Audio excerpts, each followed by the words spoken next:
Choose the correct options in the following 4 sentences.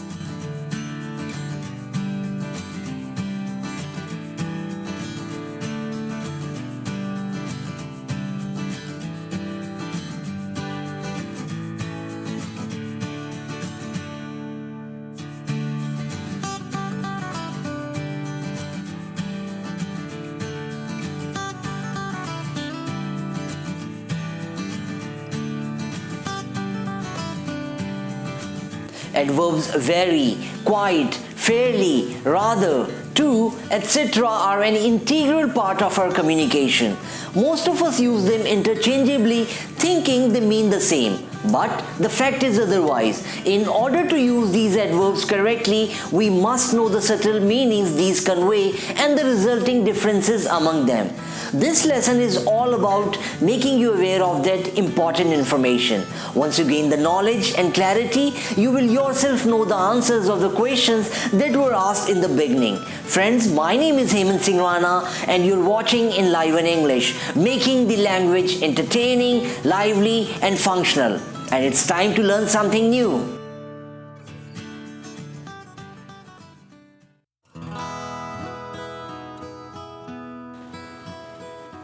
One adverb that is most frequently used is quite. So let's begin our study with it only. As an adverb, quite is less emphatic than very and extremely, but more forceful than a little. Let's quickly understand this subtle difference. This house is a little expensive. This house is quite expensive. This house is very expensive. You can easily make out the difference in emphasis in all the 3 sentences. Adverb quite can have 2 meanings when used as quite plus adjective.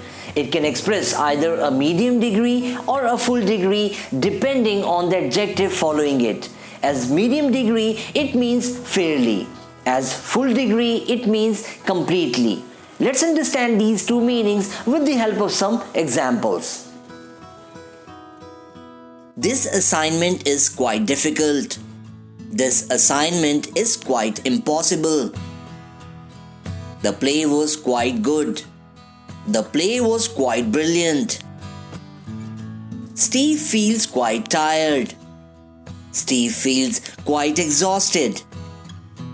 Other words that means completely when used with quite are sure, true, wrong, certain, necessary, safe, right, clear, obvious, absurd, disgusting, fascinated, perfect, alone, marvelous, dreadful, fascinating, ridiculous, amazed, dead, empty, horrible, appalling, amazing, delicious, extraordinary, determined, incredible, useless, awful, etc.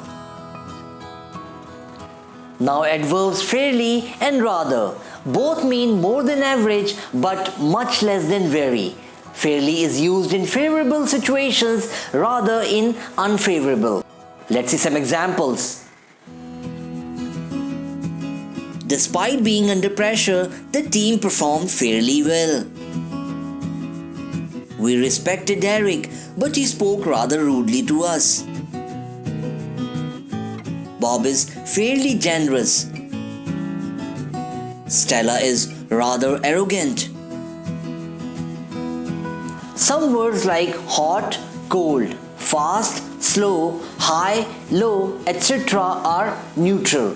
If used with fairly, they suggest approval. If used with rather, they suggest disapproval. For example, the weather is fairly cold. We better stay indoors. The coffee is rather cold. You need to give it a boil.